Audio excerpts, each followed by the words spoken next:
Hello my dear students, I am Sukhdev Chaudhary, physics faculty team CLC. Students, आज अपन start करने जा रहे हैं लेक्चर नंबर 83, जिसके अंदर अपन सबसे पहले डिस्कस करेंगे अध्यारोपण, तरंगों का अध्यारोपण या अध्यारोपण का सिद्धांत। ठीक है ना? तो चलो करते हैं अपन स्टार्ट। देखिएगा,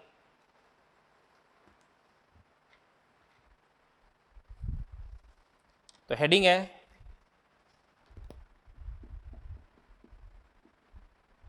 तरंगों का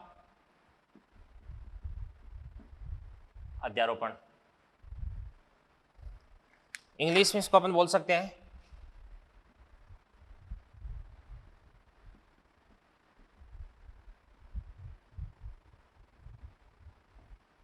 सुपरपोजिशन ऑफ वेव्स।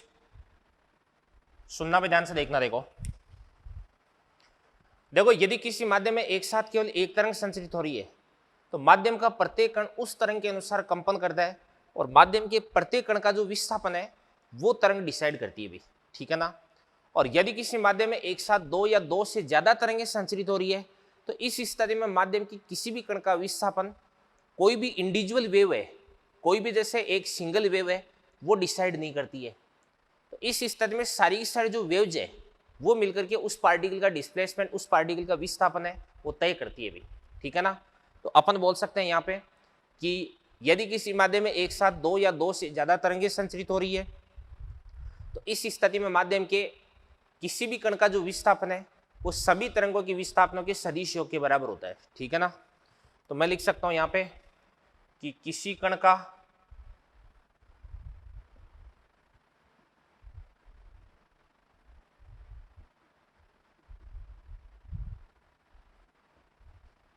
कुल विस्थापन y वेक्टर बराबर y1 vector plus y2 plus क्या होता है आपके पास y3 plus dot dot dot yn, यानी सभी तरंगों के विस्थापनों को अगर आप जोड़ दोगे ना तो इस स्थिति में आपको कुल विस्थापन की प्राप्ति हो जाएगी। और ये तो आपके पास अध्यारोपण का सिद्धांत हो गया। अब अध्यारोपण कितने प्रकार का होता है भाई? 4 प्रकार का होता है। एक तो आपके पास होता है व्यतिकरण, ठीक है ना? दूसरा होता है आपके पास में विस्पंद, और तीसरा होता है आपके पास में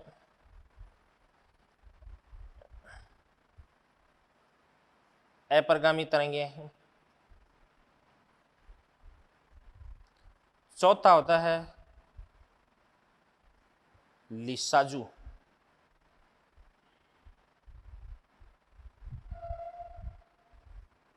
की आकृतियां। तो बारी बारी से चारों अपन डिस्कस करने वाले हैं यहाँ पे। देखो ध्यान से, तो सबसे पहले अपन बात करते हैं किसकी भी व्यतिकरण की बात करते हैं। अभी अपन व्यतिकरण डिस्कस करने वाले हैं। तो सबसे पहली हेडिंग है आज की अपनी व्यतिकरण।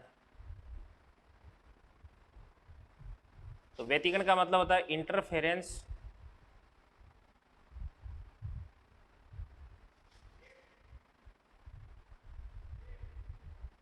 Of waves. Interference of waves. तो ध्यान से देखना। देखो, व्यतिकरण के लिए अपने पास में कम से कम कितनी तरंगें होनी चाहिए? 2 तरंगें। और इन दोनों तरंगों के पास में क्या क्या मतलब प्रॉपर्टीज होनी चाहिए मैं आपको बताता हूं। तो 2 या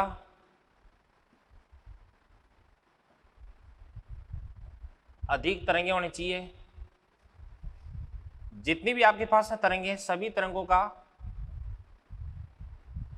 जो आयाम है वो समान होना चाहिए, या होना चाहिए आपके पास में लगभग समान। ठीक है ना? तो दोनों तरंगों का जो आयाम है वो या तो क्या होना चाहिए? समान होना चाहिए, और या क्या होना चाहिए? लगभग समान होना चाहिए भी। ठीक है ना? यानी आयाम में बहुत बड़ा डिफरेंस है वो नहीं होना चाहिए।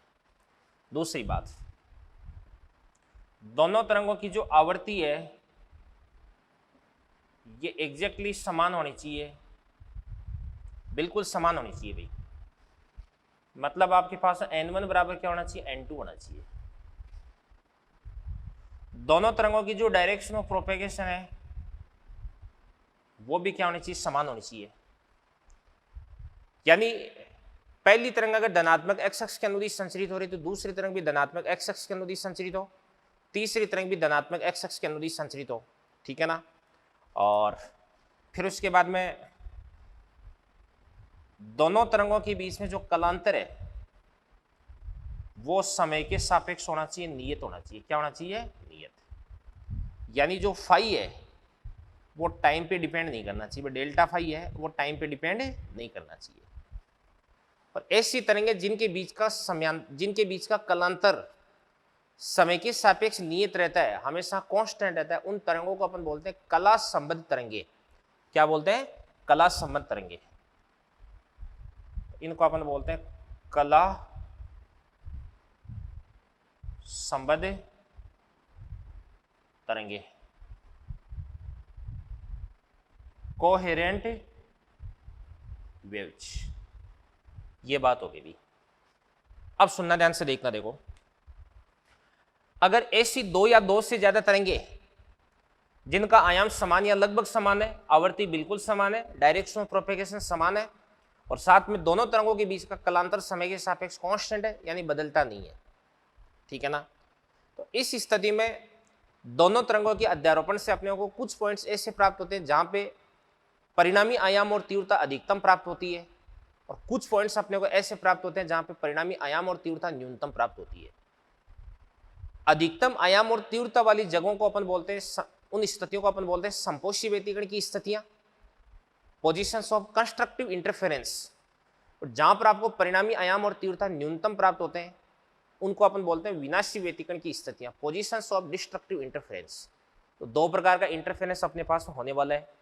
तो देखना ध्यान से, देखो कि एक तो आपके पास में पहली वेव है y1 बराबर क्या देगा आपके पास? a1 साइन ओमेगा 2, और दूसरी हो जाएगी आपके पास y2 बराबर a2 sign omega t plus क्या देगा आपके पास? Phi sine omega t plus क्या देगा आपके पास? फाई हो जाएगा।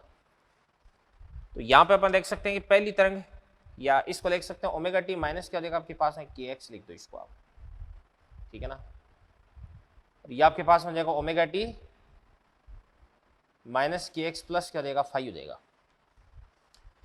यहां पे आप देख सकते हैं कि पहली जो तरंग है इसका आयाम a1 है, दूसरी तरंग का आयाम a2 है। a1 a2 बराबर होना चाहिए। पहली की कोणीय आवर्ती और दूसरी की कोणीय आवर्ती ओमेगा ओमेगा, तो कोणीय आवर्ती अगर बराबर तो आवर्ती भी बराबर कर देंगे अपन। Omega t minus K x omega t minus K x, तो अपन बोल सकते हैं कि यहाँ पे जो दोनों तरंगे उन तरंगों के संचरण की दिशा भी समान है, यानी दोनों धनात्मक एक्स अक्ष के अनुदिश संचरित हो रही है। Omega t minus K x और omega t minus K x plus phi, यानी दोनों तरंगों के बीच में जो कलांतर है वो कितना आपके पास है? फाई है, और फाई है वो टाइम पे डिपेंड नहीं कर रहा है, समय के सापेक्ष नियत है बच्चों, ठीक है ना। तो इस स्थिति में अपन बात करते हैं कि दोनों के बीच में जो कलांतर डेल्टा फाई है वो कितना देगा आपके पास है? फाई, और फाई तो एक कांस्टेंट हो गया। अब देखना ध्यान से, देखो कि दो तरंगे बनाता हूं मैं। पहली तरंग ये a1 हो गया,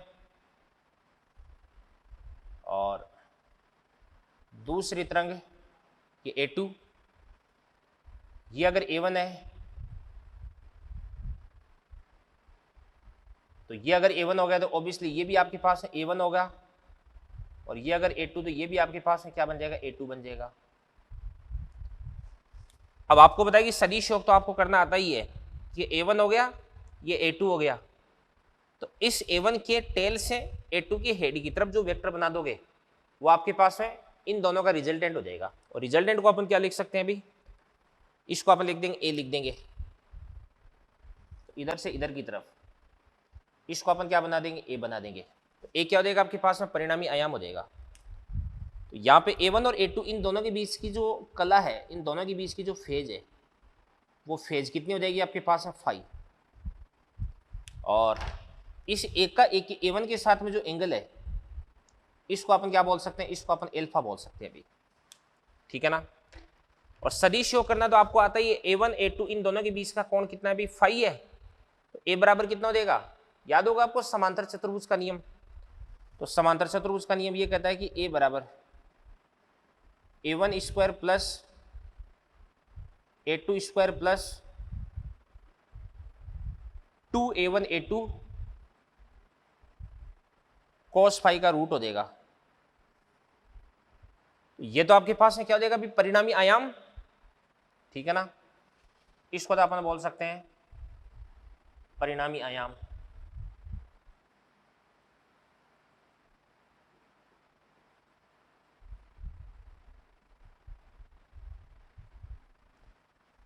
और इसके बाद में आपके पास में जो टेन एल्फा है, टेन एल्फा बराबर क्या हो जाएगा आपके पास A2 साइन फाई अपॉन क्या होता है आपके पास A1 plus A2 cos phi हो जाएगा अभी। अब यहां पर आपके पास एल्फा है, वो क्या हो जाएगा परिणामी तरंग का प्रथम तरंग के साथ में कलांतर हो जाएगा।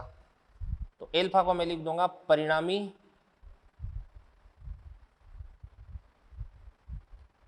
तरंग का प्रथम तरंग के साथ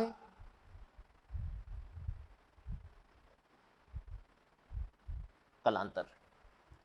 तो एल्फा आपके पास हो जाएगा परिणामी तरंग का प्रथम तरंग के साथ कलांतर हो जाएगा अभी, ठीक है ना। तो ये मैंने आपको व्यतिकरण के बारे में कुछ बेसिक बातें आपको बताई है, और भी बहुत सारी बातें मेरे को आपको बतानी है, तो एक बार इन चीजों को नोट करें, फिर अपन आगे बढ़ते हैं अभी। तो चलिए बच्चों, इसके बाद में अपन देखते हैं, देखो ध्यान से, अब तक मैंने आपको क्या पढ़ा दिया, देखो कि आपके पास में जो परिणामी आयाम है ए बराबर क्या हो जाएगा A1 square plus A2 square plus 2A1 A2 cos phi, इसका रूट हो जाएगा।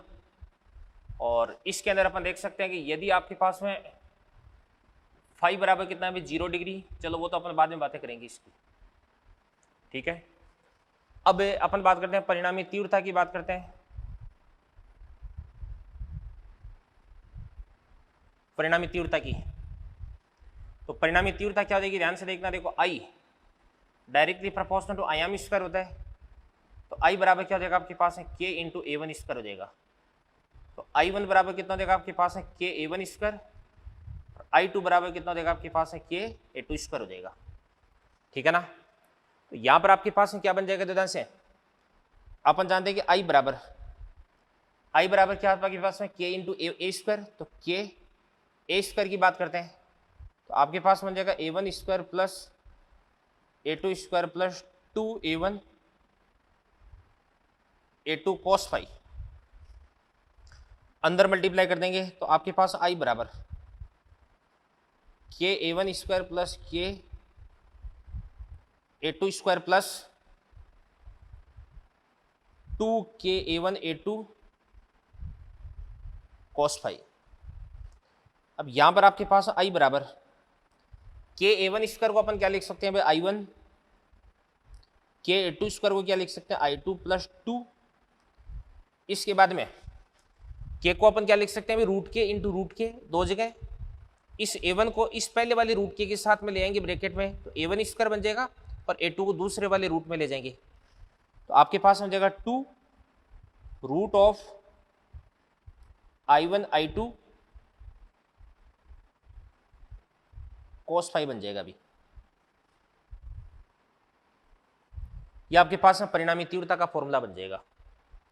तो ये परिणामी आयाम का फॉर्मूला, अगर ये आपके पास में परिणामी तीव्रता का फॉर्मूला हो गया, ठीक है ना। ये तो समझ आ गया, परिणामी आयाम का फॉर्मूला ये और परिणामी तीव्रता का फॉर्मूला ये, ओके। अब देखो ध्यान से, यदि दोनों तरंगों के बीच में जो कलांतर है फाई बराबर या तो 0 है या कितना 2 पाई है या 4 पाई है या डॉट डॉट डॉट 2n पाई है या 2 पाई का n गुना 2 पाई n, 2 पाई का n गुना है, ठीक है ना। तो दोनों तरंगों के बीच में जो कलांतर है वो कितना भी या तो 0 है या कितना 2 पाई या 4 पाई या 2 पाई n है, ठीक है ना। यानी अपन बोल सकते हैं कि 2 पाई का पूर्ण गुणज हो, या जो पथांतर है, पथांतर आप जानते हैं क्या होता है भाई, लेमडा बराबर पथांतर का डेल्टा बराबर, पथांतर क्या होता है भाई लेमडा बटे 2 पाई इंटू कलांतर, डेल्टा बराबर कितना होता है आपके पास है लेमडा बटे 2 पाई इंटू क्या होता है कलांतर, तो 0 पुट कर दोगे तो 0 आ जाएगा, 2 पाई पुट कर दोगे तो लेमडा आ जाएगा, 4 पाई पुट कर दोगे तो 2 लेमडा आ जाएगा, डॉट डॉट डॉट ये आपके पास है एन लेमडा आ जाएगा अभी, ठीक है ना। कलांतर आ गया, पतांतर आ गया। तो इस स्थिति में आपके पास जो cos फाई है, इस cos फाई की वैल्यू कितनी होती है बच्चों, ये होती है आपके पास में +1 होती है। कितनी होती है? +1, ठीक है ना। आप जैसे cos 0 पुट कर दो, cos 2 पाई, cos 4 पाई, इन सब की वैल्यू कितनी होती है? +1 होती है। तो इस स्थिति में परिणामी आयाम a बराबर a1 square plus a2 square plus 2a1 a2, cos phi कितना देगा आपके पास? 1, और इसके बाद इसका रूट कर देंगे, तो ये तो a square plus B square plus 2ab बन गया, तो a प्लस बी का होल स्क्वायर, रूट कट जाएगा, तो इसको अपन बोल सकते हैं a1 प्लस क्या हो जाएगा? a2, और ये क्या बन जाएगा आपके पास? मैक्सिमम हो जाएगा। क्या हो जाएगा? मैक्सिमम। तो ध्यान से देखना, देखो यदि दोनों तरंगों के बीच में कलांतर कितना है? 0, 2 पाई, 4 पाई या 2 पाई का पूर्ण गुणजो, या पतांतर 0, लेमडा, 2 लेमडा या लेमडा का पूर्ण गुणजो, तो इस स्थिति में आपको परिणामी आयाम और परिणामी तीव्रता दोनों अधिकतम प्राप्त होते हैं, और इस स्थिति को अपन बोलते हैं समपोष्य व्यतिकरण। क्या बोलते हैं? समपोष्य व्यतिकरण। तो यहाँ पे परिणामी तीव्रता आई की बात करते हैं, तो आई बराबर कितना देगा आपके पास? i1 प्लस क्या देगा आपके पास? i2 plus 2 root of i1 i2, cos phi कितना देगा आपके पास? 1। तो यहाँ पे इसको अपन क्या लिख सकते हैं? बराबर हो जाएगा आपके पास में रूट i1 का स्क्वायर प्लस क्या देगा आपके पास? रूट i2 का square plus 2 root of i1 i2, a square plus B square plus क्या देगा आपके पास? 2ab। यहां पे इसको अपन क्या बोल सकते हैं? इसको अपन बोल सकते हैं रूट i1 और प्लस क्या देगा आपके पास? Root i2। तो ये आपके पास हो जाएगा root i1 plus root i2 का होल स्क्वायर, और जो परिणामी तीव्रता है इसको भी अपन क्या बोलते हैं? मैक्सिमम बोलते हैं। और परिणामी आयाम और तीव्रता दोनों अधिकतम प्राप्त हो रही है, तो इस स्थिति को अपन बोलते हैं समपोषी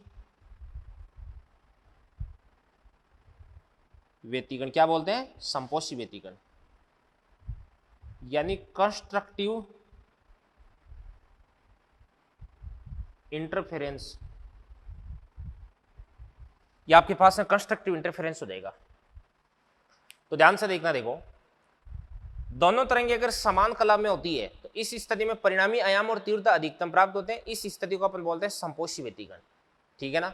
समपोषी व्यतिकरण का मतलब यह है कि दोनों तरंगे एक दूसरे से के साथ में जुड़ रही है, ठीक है ना, और जुड़ करके एक बड़ी तरंग का निर्माण कर रही है, यानी दोनों के आयाम है वो जुड़ रहे हैं, यानी दोनों तरंगे किसी भी पार्टिकल को समान कला में कंपन करवाना चाह रहे हैं, सेम डायरेक्शन में कंपन करवाना चाह रहे हैं, ठीक है ना। ये बात होगी भी। इसके बाद में नेक्स्ट अपन बात करते हैं, यदि जो कलांतर है फाई बराबर कितना आपके पास है? Pi 3 pi 5 pi dot dot dot 2n plus 1 pi, यह आपके पास है जो पथांतर है। डेल्टा बराबर कितना देगा आपके पास है? Lambda by 2, 3 lambda by 2, 5 lambda by 2 dot dot dot 2n plus 1 lambda by 2। तो इस स्थिति में ध्यान से देखना, देखो जो cos फाई है वो कितना होता है? -1 होता है। भाई cos पाई हो चाहे cos 3 पाई हो चाहे cos 5 पाई हो, कुछ भी हो, अगर ये वैल्यू अपन पुट कर देंगे तो इस स्थिति में आपका cos फाई है वो कितना हो जाएगा? -1 हो जाएगा।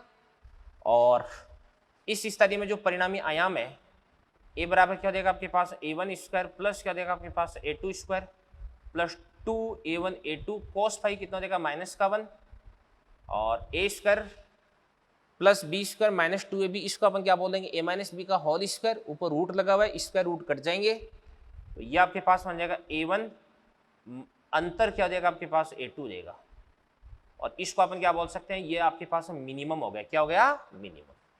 तो परिणामी आयाम है वो क्या हो जाएगा? मिनिमम हो जाएगा। फिर परिणामी तीव्रता की बात करते हैं, तो I बराबर i1 प्लस क्या हो जाएगा आपके पास? i2 प्लस कितना हो जाएगा आपके पास? 2 root of I1 I2 cos phi कितना देगा -1। तो यहां से इसको अपन क्या लिख सकते हैं, बराबर root I1 minus root I2 का होल स्क्वायर। इसको अपन क्या बोल सकते हैं, मिनिमम। और ये आपके पास हो जाएगा विनाशी व्यतिकरण, बोले तो डिस्ट्रक्टिव इंटरफेरेंस। ठीक है। तो यदि दोनों तरंगों के बीच में कलांतर है, वो फाई बराबर कितना देगा, पाई 3 pi 5 5 dot dot dot 2n + 1 पाई, या पथांतर इतना है। तो इस स्थिति में परिणामी आयाम और तीव्रता दोनों ही आपको न्यूनतम प्राप्त होते हैं। और इस घटना को अपन क्या बोलते हैं, विनाशी व्यतिकरण बोलते हैं, कंडीशन ऑफ डिस्ट्रक्टिव इंटरफेरेंस। ठीक है ना। ये संपोषी होकर ये आपके पास विनाशी हो गया। तो अगर दोनों तरंगें समान कला में अध्यारोपित होती है तो संपोषी व्यतिकरण, और विपरीत कला में अध्यारोपित होती है तो इसको अपन बोलते हैं विनाशी व्यतिकरण। और विपरीत कला का मतलब क्या होता है अभी, दोनों तरंगें, मतलब जैसे मान के चलेगा कोई पार्टिकल है, इसको पहली तरंग ऊपर और दूसरी तरंग नीचे कंपन करवाना चाह रही है, तो विपरीत कला होगी। और इस स्थिति में जो परिणामी आयाम है वो दोनों आयामों के अंतर के बराबर आपको प्राप्त होता है अभी। ठीक है ना। तो इन चीज़ों को नोट करें, फिर अपन आगे बढ़ते हैं बच्चों। तो चलिए बच्चों, इसके बाद में देखिएगा, देखो मैंने आपको संपोषी और विनाशी व्यतिकरण ये दोनों चीज़ें पढ़ा दी है। अब ये वास्तव में होता क्या है, मैं आपको तरंग का डायग्राम बना करके ये चीज़ समझाने वाला हूँ। तो देखना ध्यान से,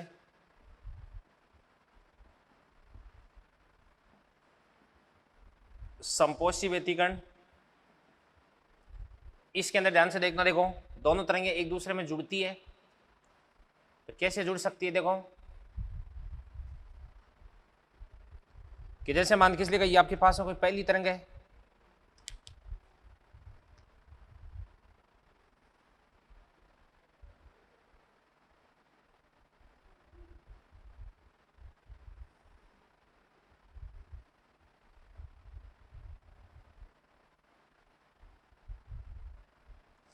ये आपके पास में पहली तरंग हो गई, फर्स्ट वेव। ठीक है ना। और इस पहली तरंग का जो आयाम है वो कितना हो जाएगा आपके पास है, A1 हो जाएगा। और दूसरी तरंग भी मान के चलेगा यहीं से स्टार्ट हो रही है, और दूसरी तरंग का जो आयाम है वो कितना आपके पास है, मान के चलेगा A2 है। तो यहां पे दोनों तरंगें एक दूसरे में जुड़ रही है, तो जुड़ करके एक बड़ी तरंग का निर्माण करेगी।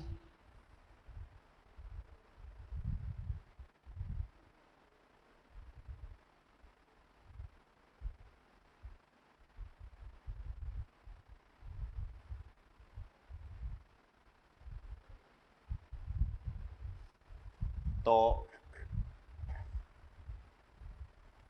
यहां पर आपके पास है ये जो परिणामी आयाम है वो कितना देगा आपके पास है, A1 + A2 हो जाएगा।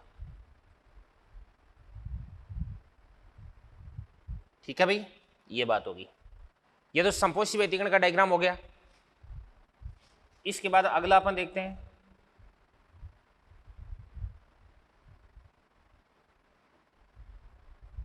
विनाशी व्यतिकरण।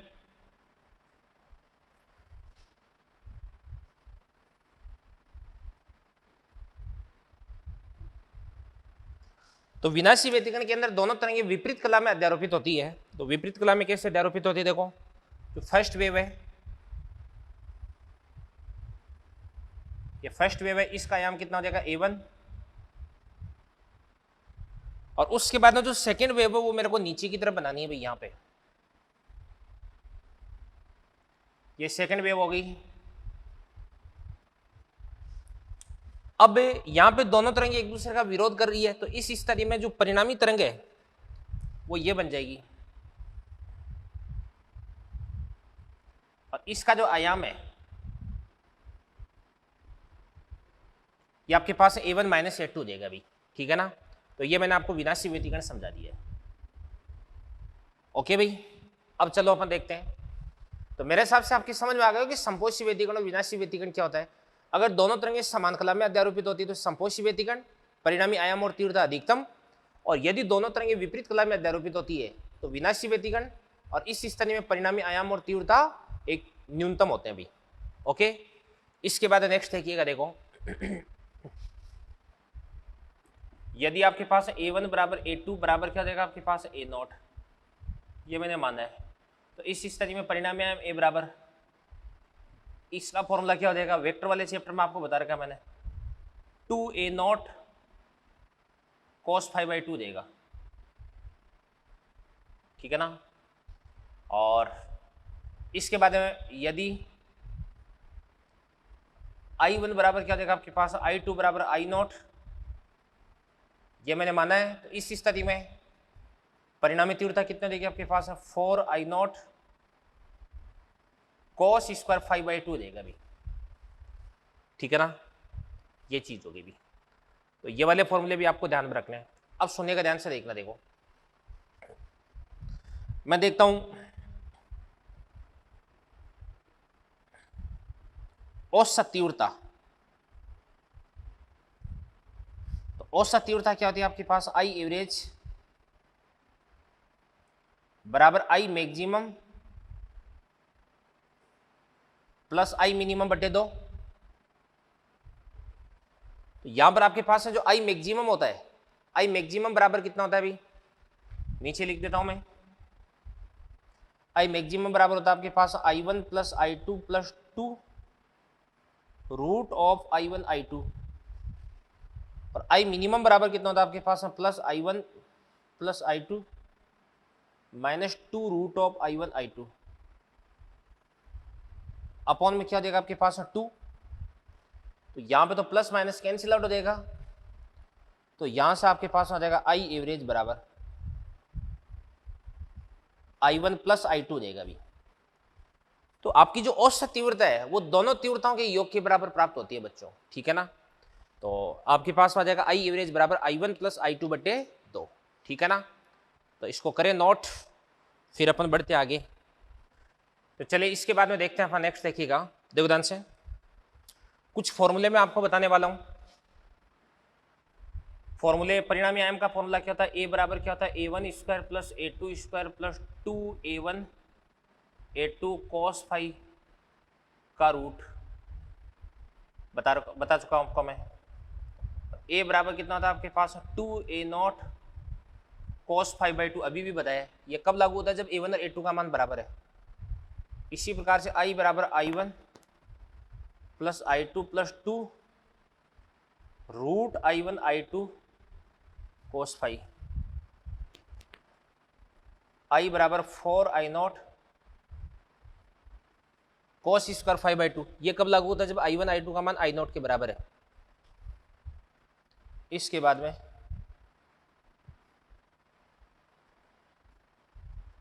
I1 अपॉन I2 बराबर कितना होता है आपके पास, A1 अपॉन A2 का होल स्क्वायर। और इसके बाद ध्यान से देखना, देखो I maximum upon I minimum बराबर, आई मैक्सिमम बराबर कितना होता है आपके पास, ए मैक्सिमम अपॉन ए मिनिमम का स्क्वायर, और ए मैक्सिमम बराबर कितना होता है, A1 plus A2 upon A1 minus A2 का स्क्वायर बराबर, इसको अपन क्या लिख सकते हैं, इसको अपन लिख सकते हैं I1 plus I2 plus 2 root of I1 I1 plus I2 minus का 2 रूट ऑफ I1 I2, या इसको अपन लिख सकते हैं root I1 plus root I2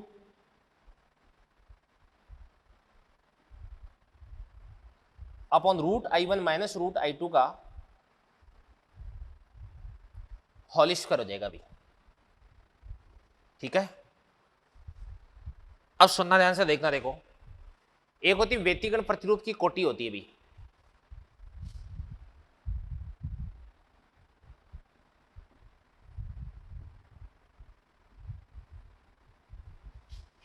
व्यतिकरण प्रतिरूप की कोटि। अब ये व्यतिकरण प्रतिरूप की कोटि आपको क्या बताती है भाई, ये बताती है कि विनाशी व्यतिकरण से संपोषी व्यतिकरण पर कितनी ऊर्जा का स्थानांतरण हुआ, यानी कितने परसेंट एनर्जी वो विनाशी व्यतिकरण से संपोषी व्यतिकरण पर शिफ्ट हो गई है। तो विनाशी व्यतिकरण से संपोषी व्यतिकरण पर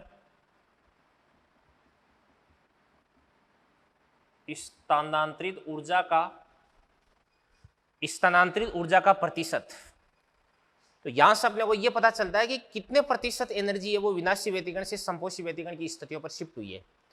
तो इसको अपन देख सकते हैं कि F बराबर आई मैक्सिमम माइनस क्या होता है आपके पास आई मिनिमम बटे क्या होता है आपके पास I maximum plus I minimum into क्या होता है 100 होता है। ठीक है ना। वास्तव में होता क्या देवदान से कि ये आपके पास एक पॉइंट है, पॉइंट नंबर 1, ये आपके पास दूसरा पॉइंट है पॉइंट नंबर 2। अब यहां से पहली तरंग गुजरती है तो पहली तरंग इसको भी I1 और इसको भी I1 तीव्रता देती है। ये तरंग है हर पॉइंट को बराबर ऊर्जा देती है। तो पहली तरंग है वो इसको भी कितनी ऊर्जा देती है भाई I1 तीव्रता, और इसको भी कितनी तीव्रता देती है I2। अगर यहां से दूसरी तरंग जाएगी तो इसको कितनी तीव्रता देगी भाई I2, और इसी प्रकार से इसको भी कितनी तीव्रता देगी I2। तो इसके पास में भी कितनी हो जाएगी आपके पास I1 प्लस क्या हो जाएगी I2, और इसके पास में भी कितनी हो जाएगी आपके पास I1 प्लस I2 हो जाएगी। अगर अपन कुल इंटेंसिटी की बात करें, कुल तीव्रता की बात करें, तो I1 प्लस क्या हो जाएगा I2, और इसके पास में भी क्या हो जाएगा आपके पास I1 प्लस I2। ठीक है ना, ये बात है अभी। तो यहां पर भी आपके पास I1 प्लस I2, यहां पर भी क्या देगा आपके पास I1 प्लस I2 देगा। अब मान किस लेगा, इस पॉइंट पर दोनों तरंगें समान कला में अध्यारोपित होती है, और समान कला में अध्यारोपित होती है तो यहां पर तो क्या देगा आपके पास संपोषी,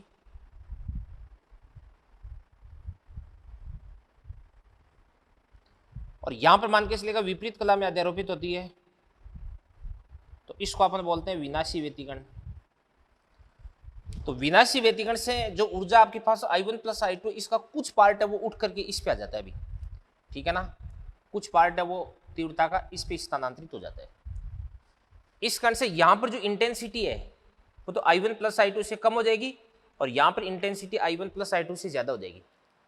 तो वास्तव में मैं आपको बता रहा हूं कि व्यतिकरण की घटना में विनाशी व्यतिकरण की स्थितियों पर तीव्रता औसत तीव्रता से कम प्राप्त होती है, और संपोषी व्यतिकरण की स्थितियों पर तीव्रता औसत तीव्रता से अधिक प्राप्त होती है।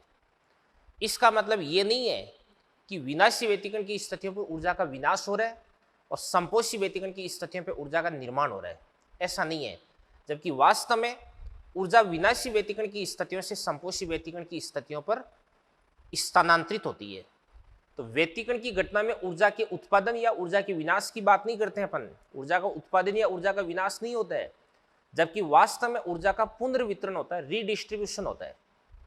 मतलब कुछ ऊर्जा विनाशी व्यतिकरण से संपोषी व्यतिकरण की स्थितियों पर स्थानांतरित हो जाती है, और कितने परसेंट एनर्जी शिफ्ट हुई है उसी को अपन क्या बोलते हैं, व्यतिकरण प्रतिरूप की कोटि बोलते हैं। अगर 10% शिफ्ट हुई है तो व्यतिकरण प्रतिरूप की कोटि कितनी हो जाएगी 10%। अगर 50% शिफ्ट हुई है तो कोटि कितनी हो जाएगी 50 हो जाएगी। और अगर 100% ऊर्जा स्थानांतरित होगी तो व्यतिकरण प्रतिरूप की कोटि भी कितनी हो जाएगी आपके पास 100% हो जाएगी। ठीक है ना बच्चों, ये चीज। तो व्यतिकरण के बारे में जो थ्योरेटिकल चीजें हैं वो मैं आपको सारी चीजें पढ़ा चुका हूँ। अब अपन इसके कुछ क्वेश्चंस है वो अपन देखते हैं बच्चों। ठीक है ना, तो इन चीजों को नोट करें फिर अपन आगे बढ़ते हैं। तो चलिए बच्चों, इसके बाद में देखिएगा व्यतिकरण पर आधारित मैं आपको 3 अच्छी क्वेश्चंस करवाता हूँ। सबसे पहला क्वेश्चन देखो देवदान से, 2 कलासमान तरंगों के आयाम A1 आपको दे रखा है 3 यूनिट और A2 आपको दे रखा है 4 यूनिट दे रखा है।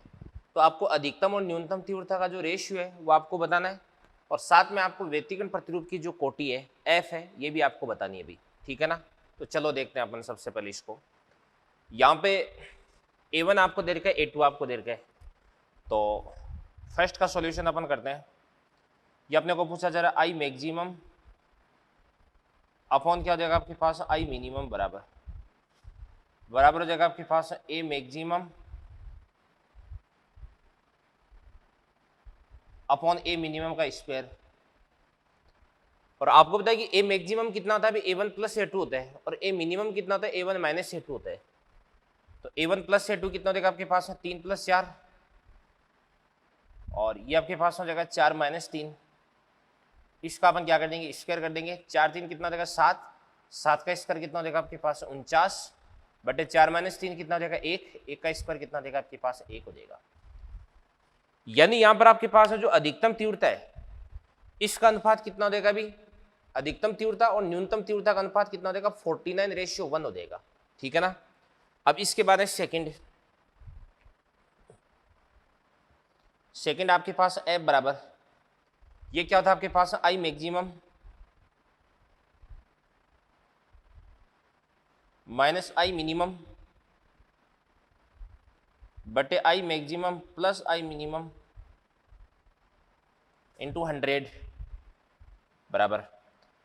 अब बात सुना अभी, मैक्सिमम कितना 49 -1 हो जाएगा, और बटे कितना देगा आपके पास 49 + 1 इंटू 100 हो जाएगा अभी।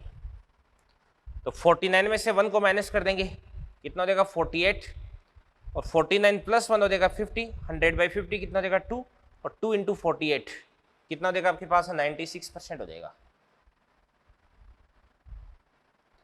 अब यहाँ पर ये जो 96% है ये क्या बता रहा है अपने को, ये बता रहा है कि एक्चुअली विनाशी व्यतिकरण की जो स्थितियां है वहां से 90% एनर्जी है वो संपोषी व्यतिकरण की स्थितियों पर शिफ्ट हो जाती है, स्थानांतरित हो जाती है। ठीक है ना। तो इसलिए व्यतिकरण प्रतिरूप की जो कोटि है वो अपने पास में 96% आ रही है। ठीक है बच्चों। अगला क्वेश्चन अपन देखते हैं, समान आयाम की 2 कला संबंध तरंगों के लिए अधिकतम तीव्रता कितनी भी के है, तो उस स्थान पर तीव्रता क्या होगी जहां पर जो पदांतर है वो कितना आपके पास है λ/3 है। ठीक है ना। तो सबसे पहले अपन बात करते हैं अधिकतम तीव्रता। तो अधिकतम तीव्रता यानी आई मैक्स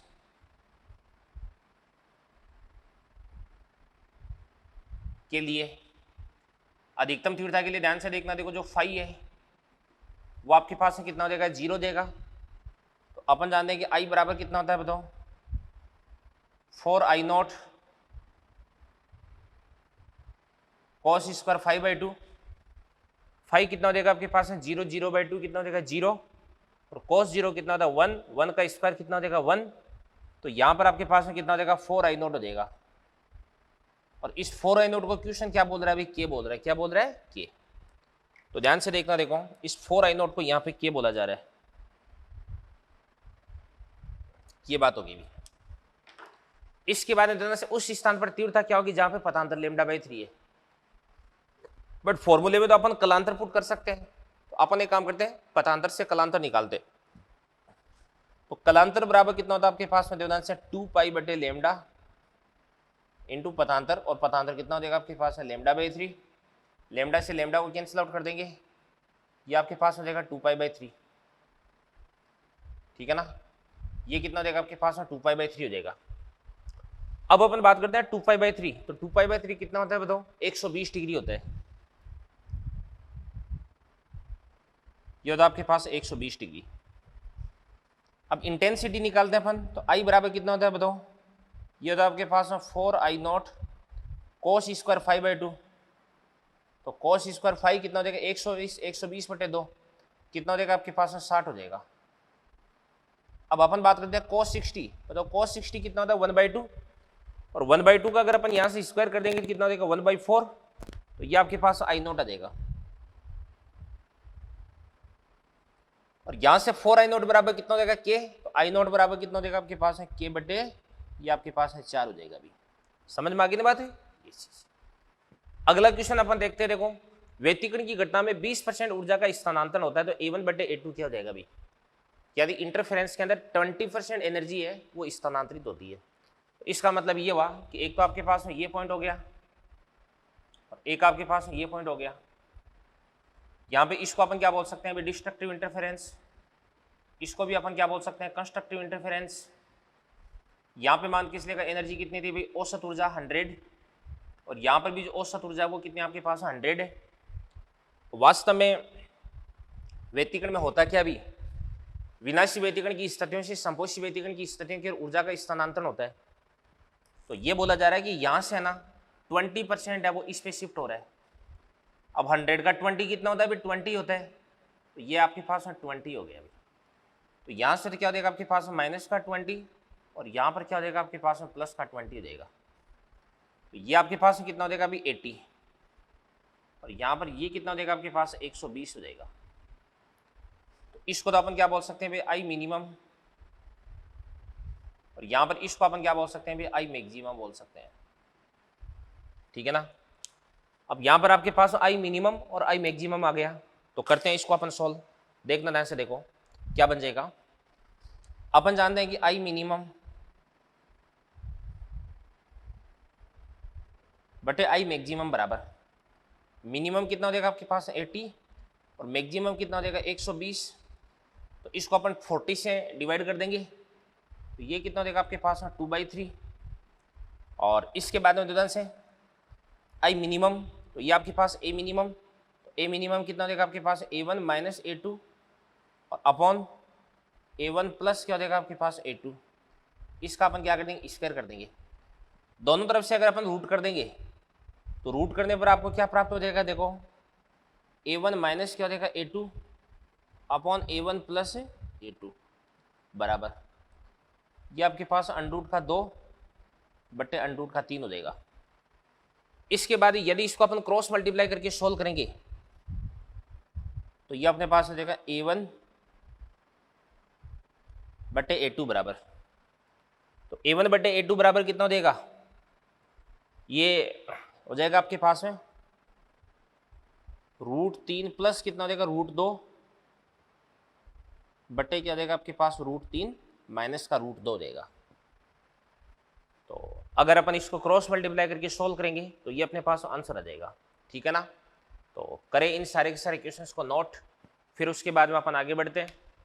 तो आपका जो इंटरफेरेंस है वो तो यहीं पे फिनिश हो चुका है और इंटरफेरेंस के बाद में अपन डिस्कस करने वाले हैं तरंगों का परावर्तन और उसके बाद में तरंगों का परावर्तन अपवर्तन और पूर्ण पारगमन।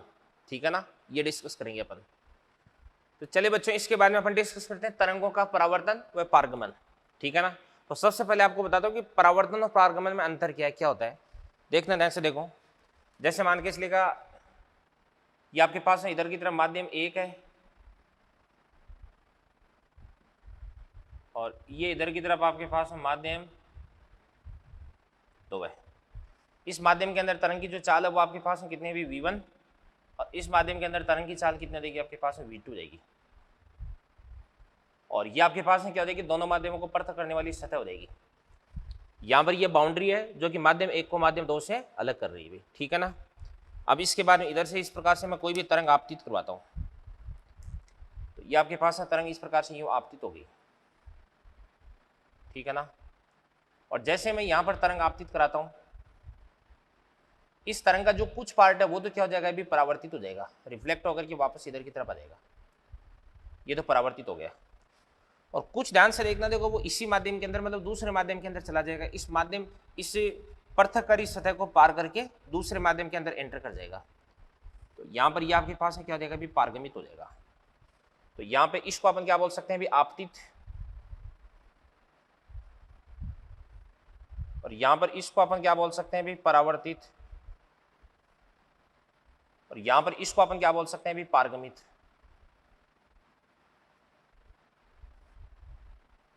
ट्रांसमिटेड हो गई भी।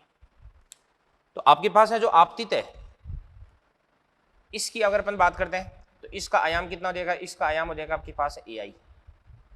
ठीक है ना। और जो परावर्तित है इसका आयाम कितना हो जाएगा आपके पास A रिफ्लेक्टेड और जो पारगमित है इसका आयाम कितना हो जाएगा आपके पास A ट्रांसमिटेड हो जाएगा। ठीक है ना। अब कोई भी वेव है चाहे पारगमित होती है चाहे परावर्तित होती है इसका कोणीय वेग आवर्ती आवर्तकाल ये चेंज नहीं होता। मतलब ये मान लो आप कि फ्रीक्वेंसी है आवर्ती वेव तरंग की कभी भी चेंज नहीं होती है।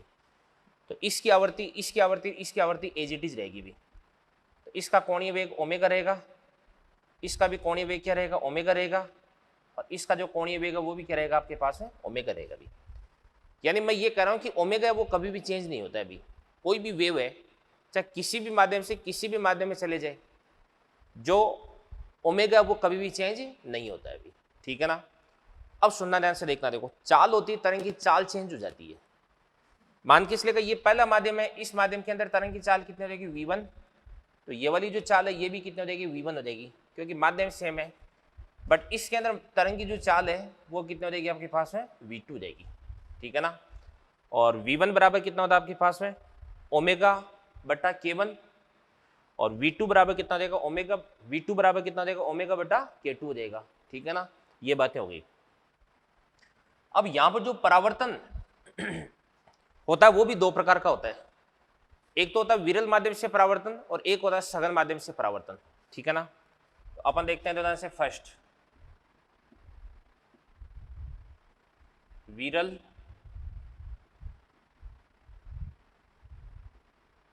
माध्यम से परावर्तन, विरल माध्यम से परावर्तन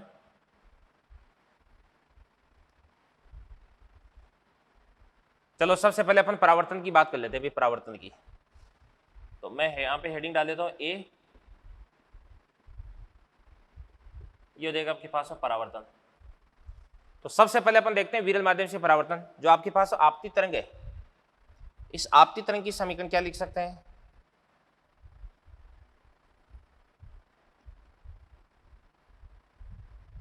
वाई आई बराबर ए आई, आई का मतलब क्या होता है इंसिडेंट, मतलब आपतित, साइन ओमेगा टी माइनस का के एक्स हो जाएगा। बात करें अपन परावर्तन की, तो अगर विरल माध्यम से परावर्तन हो चाहे सघन माध्यम से परावर्तन हो, परावर्तन में जो डायरेक्शन है वो तो क्या हो जाती है भाई अपोजिट होती है। मतलब ये वाली जो तरंग है वो पॉजिटिव एक्स के अलोंग चल रही है, तो परावर्तित तरंग है वो नेगेटिव एक्स के अलोंग चलेगी भी, यानी परावर्तन में जो डायरेक्शन है वो तो अपोजिट होनी निश्चित है, ठीक है ना। तो अपन लिख सकते हैं, क्या लिख सकते हैं कि जो परावर्तित तरंग है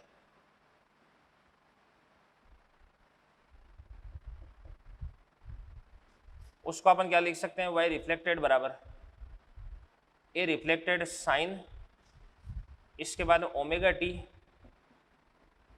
प्लस क्या हो जाएगा आपके पास है के एक्स हो जाएगा, ठीक है ना। इसके बाद में अपन बात करते हैं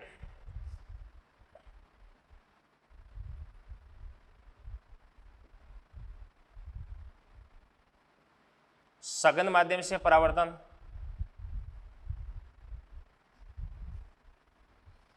तो सघन माध्यम से परावर्तन अपन देख रहे हैं, देखो अगर यहां पर जो परावर्तन है वो सघन माध्यम से होता है, यानी मतलब माध्यम 1 से माध्यम 2 में जाती है, माध्यम 2 है वो सघन माध्यम है, ठीक है ना। यानी v1 से v2 है वो क्या है छोटा है, सघन माध्यम में आपको पता है कि तरंग की चाल है वो घट जाती है, ठीक है ना। तो अगर परावर्तन सघन माध्यम से होता है तो इस स्थिति में पाई का कलांतर उत्पन्न हो जाता है, क्या हो जाता है पाई का कलांतर उत्पन्न हो जाता है। तो अपन बात करते हैं इस स्थिति में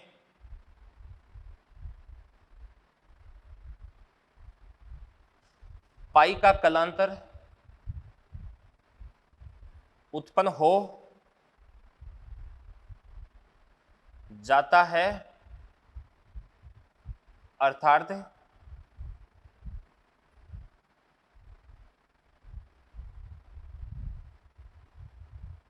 कला विपरीत हो जाती है।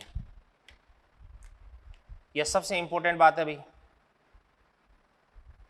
सबसे ज्यादा इंपॉर्टेंट यही है। तो इसका मतलब ये हुआ कि जो परावर्तित तरंग है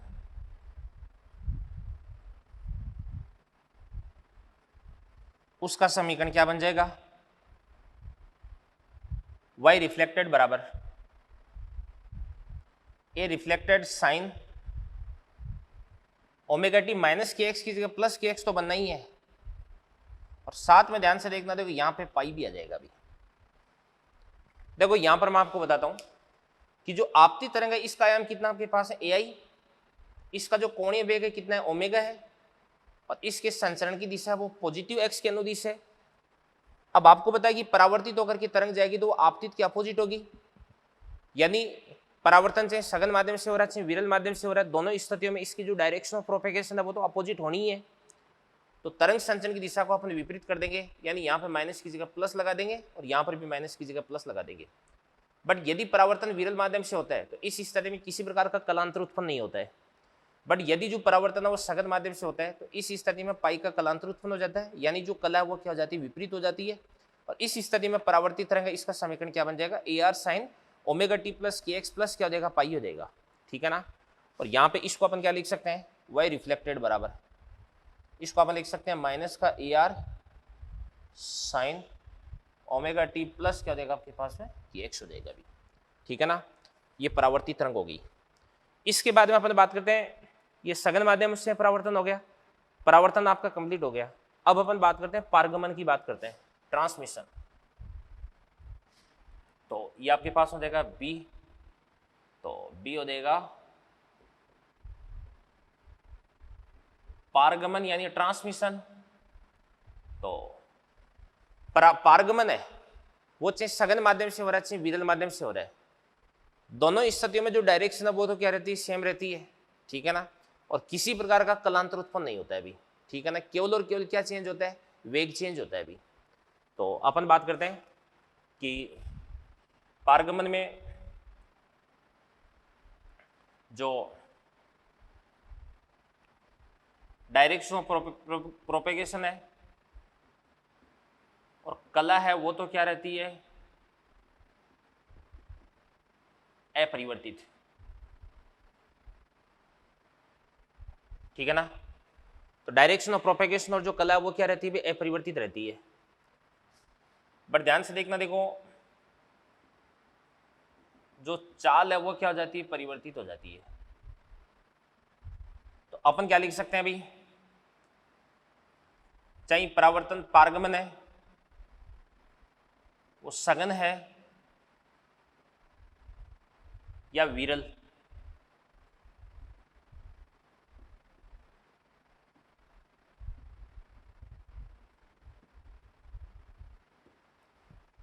कोई से माध्यम से पारगमन हो रहा हो, वाई ट्रांसमिटेड बराबर ए ट्रांसमिटेड साइन ओमेगा टी।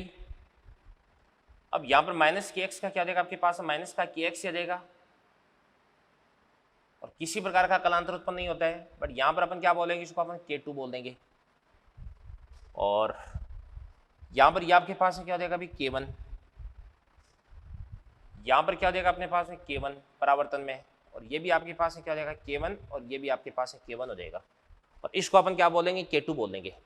तो बात सुनना भी, देखो तरंग की कौन कौन सी गुण, कौन कौन सी प्रॉपर्टी होती है मैं आपको बताता हूँ। एक तो तरंग का आयाम, एक होता है ओमेगा, एक होता है एन, एक होता है टी, एक होती है कला, एक होती है आपके पास में डीओपी। आयाम के साथ साथ में इंटेंसिटी भी लिख दो चाहिए, आयाम इंटेंसिटी आई भी लिख दो चाहिए आप। ठीक है ना, और एक क्या होता है अभी, आवृत्ति होगी, वी हो गया, लैम्डा हो गया, एक आपके पास में के होता है। अब ध्यान से सारी बातें मैं आपको बता रहा हूं, एक एक चीज देखो। ओमेगा, एन और टी ये तो कभी चेंज नहीं होते। ठीक है ना, तो ओमेगा, एन और टी ये कभी चेंज नहीं होते अभी। ठीक है ना, बात नंबर एक, चाहे परावर्तन हो रहा है, चाहे पारगमन हो रहा है, चाहे सघन माध्यम से, चाहे विरल माध्यम से, किसी से हो रहा है, कोई फर्क नहीं पड़ता। बात करते हैं ए और आई की बात करते हैं।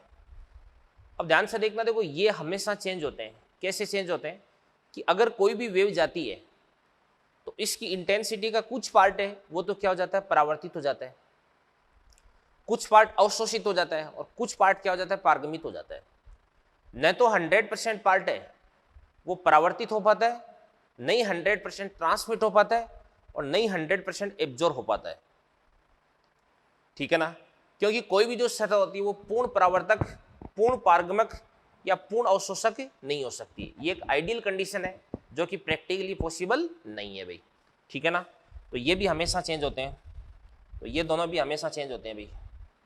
ठीक है, बट यदि आपको स्पेशली ऐसा बोल दिया जाए कि पूर्ण परावर्तक सतह, तो पूर्ण परावर्तक सतह के अंदर आपती तरंग और परावर्तित तरंग दोनों का आयाम और तीव्रता अपन बराबर लेके चलेंगे भी, क्योंकि क्वेश्चन अपने को बोल रहा है, अगला अपने को बोल रहा है कि पूर्ण परावर्तक सतह यानी पूरी तरंग का परावर्तन हो चुका है। ठीक है ना। अब अपन बात करते हैं देवदान से डायरेक्शन ऑफ प्रोपेगेशन की, डीओपी की बात करते हैं। डीओपी भाई सीधी सी बात है, परावर्तन होता है तो डीओपी अपोजिट होती है और पारगमन होता है तो एजिटीज रहती है। बात करते हैं अपन कला की, बात करते हैं। कला चेंज होती है केवल और केवल किस में? परावर्तन में। और वो भी कब? जब परावर्तन सघन माध्यम से हो रहा है। तो सघन माध्यम से जब परावर्तन होता है तो इस स्थिति में कला पाई से परिवर्तित हो जाती है। विरल माध्यम से परावर्तन होता है या किसी भी माध्यम से पारगमन होता है, कला में किसी प्रकार का परिवर्तन नहीं आता है। इसके बाद ध्यान से देखना, देखो वी और लेमडा की बात करते हैं। अपन जानते हैं कि वी बराबर क्या होता है आपके पास? N into lambda. एन को तो आपने कांस्टेंट कर दिया, तो वी और लेमडा दोनों एक दूसरे के डायरेक्टली प्रोपोर्शनल हो गए। तो अपन बात करते हैं वी और लेमडा की बात करते हैं। तो अगर तरंग है वो परावर्तित होती है तो ऑब्वियसली उसी माध्यम में आ गई, तो चाल मतलब वी, लेमडा और के ये तीनों ही चेंज नहीं होते हैं। ठीक है ना। अब यदि तरंग है उसका क्या हो रहा है? अभी पारगमन हो रहा है। तरंग यदि विरल माध्यम से सघन माध्यम में जा रही है तो चाल घटेगी, और चाल घटेगी तो लेमडा घटेगा, और लेमडा घटेगा तो के बढ़ेगा, क्योंकि के बराबर क्या होता है? 2 पाई बटा लेमडा होता है। और यदि तरंग है मान के चलेगा सघन माध्यम से विरल माध्यम में जा रही है तो इस स्थिति में वी बढ़ेगा, लेमडा बढ़ेगा, और इस कारण से के क्या हो जाएगा? घट जाएगा। तो कौन सी भौतिक राशि में क्या परिवर्तन होता है ये मैंने आपको बता दिया अभी। ओके, इसके बाद में देखो कुछ फॉर्मूले मैं आपको बता देता हूं। एक तो होता है आपके पास में ए आर। ए आर क्या होता है बताओ? ये होता है आपके पास में परावर्तित तरंग का आयाम। तो ए आर बराबर क्या होता है? ये होता है आपके पास में V2 माइनस वी1 बटे क्या होता है आपके पास में V2 प्लस वी1 इंटू क्या देगा आपके पास है ए आई। और एक होता है आपके पास ए टी बराबर, तो ए टी बराबर कितना होता है? 2V2 बटे क्या होता है आपके पास में V2 प्लस वी1 इंटू क्या होता है आपके पास में ए आई होता है। तो पहले माध्यम में तरंग का वेग और दूसरे माध्यम में तरंग का वेग ये आपको मालूम होना चाहिए, और आपती तरंग है इसका आयाम आपको मालूम होना चाहिए। तो यहाँ से जो परावर्तित तरंग है उसका आयाम भी अपन निकाल सकते हैं और पारगमित तरंग का आयाम भी निकाल सकते हैं। ठीक है बच्चों, तो इसी के साथ में आज का लेक्चर अपन यहीं पे फिनिश करते हैं। फिर उसके बाद अगले लेक्चर पर जब अपन मिलेंगे तो अप्रगामी तरंगें डिस्कस करेंगे। स्टैंडिंग वेव या स्टेशनरी वेव है वो अपन डिस्कस करेंगे। ठीक है ना। तो आज के लेक्चर के अंदर मैंने सबसे पहले जो प्रिंसिपल ऑफ सुपरपोजिशन है, अध्यारोपण का सिद्धांत है, वो मैंने आपको समझा दिया है। उसके बाद इंटरफेरेंस मैंने आपको कंप्लीट करवा दिया है। इसके कुछ क्वेश्चंस भी अपने हो गए, सारे सारे फॉर्मूले वगैरह सब कुछ आपको बता दिया है। और उसके बाद में तरंगों का परावर्तन और पारगमन ये मैंने कंप्लीट करवा दिया है। सारी की सारी चीज़ें आप नोट करें, फिर उसके बाद में अपन आगे बढ़ते हैं।